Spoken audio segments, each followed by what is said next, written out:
So, is this all becoming politically terminal for the PM, or is this just a bit of a silly season media flap that's going on and on?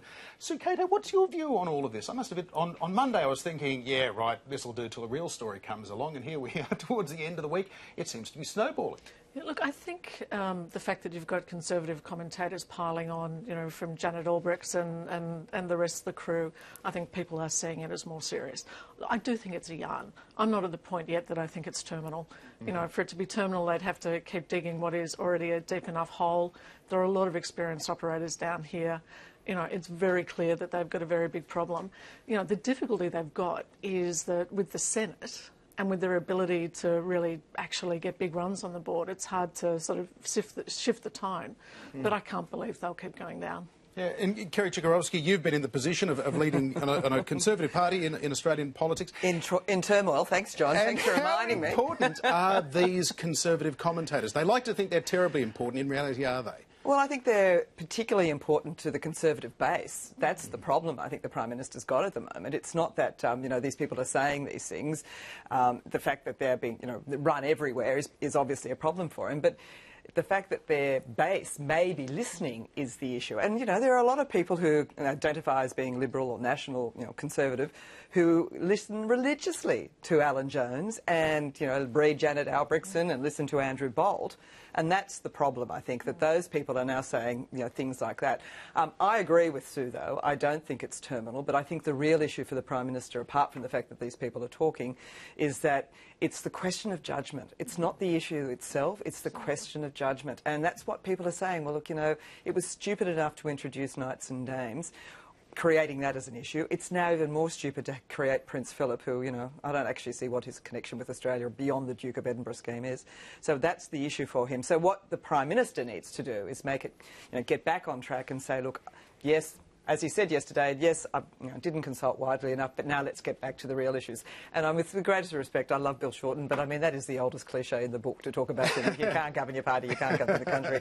But you kind of expect that sort of response at the moment. Yeah, hackneyed political cliches to one side, Benno, Chris. Are you surprised at the vehemence with which the Conservative side, and it's not just the likes of Andrew Bolt, a lot of people, particularly on Sydney radio, they seem to be really genuinely angry. Ray Hadley, others seem to, for some reason, Tony Abbott's put their nose out of joint, and they were some of his biggest backers. Yeah, wow. How quickly it seems to have come from this. And a lot of people accept Sue's judgment that maybe it's not terminal yet, but a lot of people saying they don't know how Abbott gets out of all of this. And, of course, it's not just about this incident. You know, it's the match that lit the fire, that set it all going, and he seems to have kind of terminal problems. And I think he's in a difficult position with these Conservative commentators because, if I had one bit of advice to him, it would be to move to the centre ground of Australian politics, and doing that kind of stuff about royals and that capital C, big C Conservative stuff is not going to win him votes in the centre. And that big C capital Conservative stuff, some of those same people involved in that stuff are the, you know, the kind of climate sceptic, wacky wind farms or kill you hocus pocus stuff as well. He needs to move away from that stuff and move to the centre ground. Yet these right-wing commentators, they're not the people to urge him to the centre ground either. So I think he's in a real mess. And then we've got this government and its fiscal and economic strategy and the budget looming on them.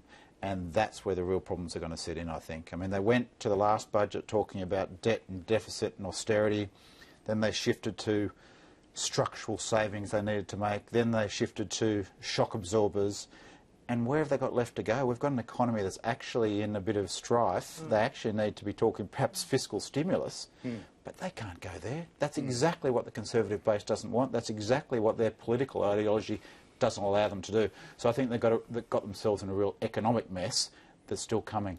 And Sue, do you think this is possibly a bit of tough love from the Conservative commentators? You're not quite meeting our expectations, but we think you can. Or are they shopping around for an alternative? Because I mean, we know Malcolm Turnbull, Alan Jones has said to his, well, said directly to him on air, Malcolm, you'll never be Prime Minister. So who else is there? I think really, and you know, Ben touched on it, what we're seeing is frustration.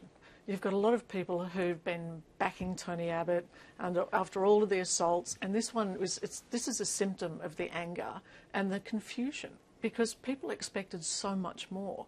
And when you see these own goals, you know, to Kerry's point, What on earth? And keep in mind, this would have started 6 or 7 months ago. You know, it wasn't a bright idea on the Monday and, you know, we get it on Australia Day. But even 6 or 7 months ago, when this began, he wasn't in a good enough position, or if, quite frankly, no one would ever be in a good enough position to do this. So, you know, to Kerry's point, it's judgment. But if they don't take this seriously and they don't see this as a symptom of how significant the issues are, and, you know, Ben, once again, to your point, how do you actually win back the voices that they need back? How do you win the base back? I mean, Kerry, you've had dots? experience in, I guess, trying to manage these relationships with people like Alan Jones in Sydney back in the day. Would you be trying to sort of stroke his ego a little bit right now? Well, I don't know that it's a case of stroking his ego, but you certainly would be talking to them off air.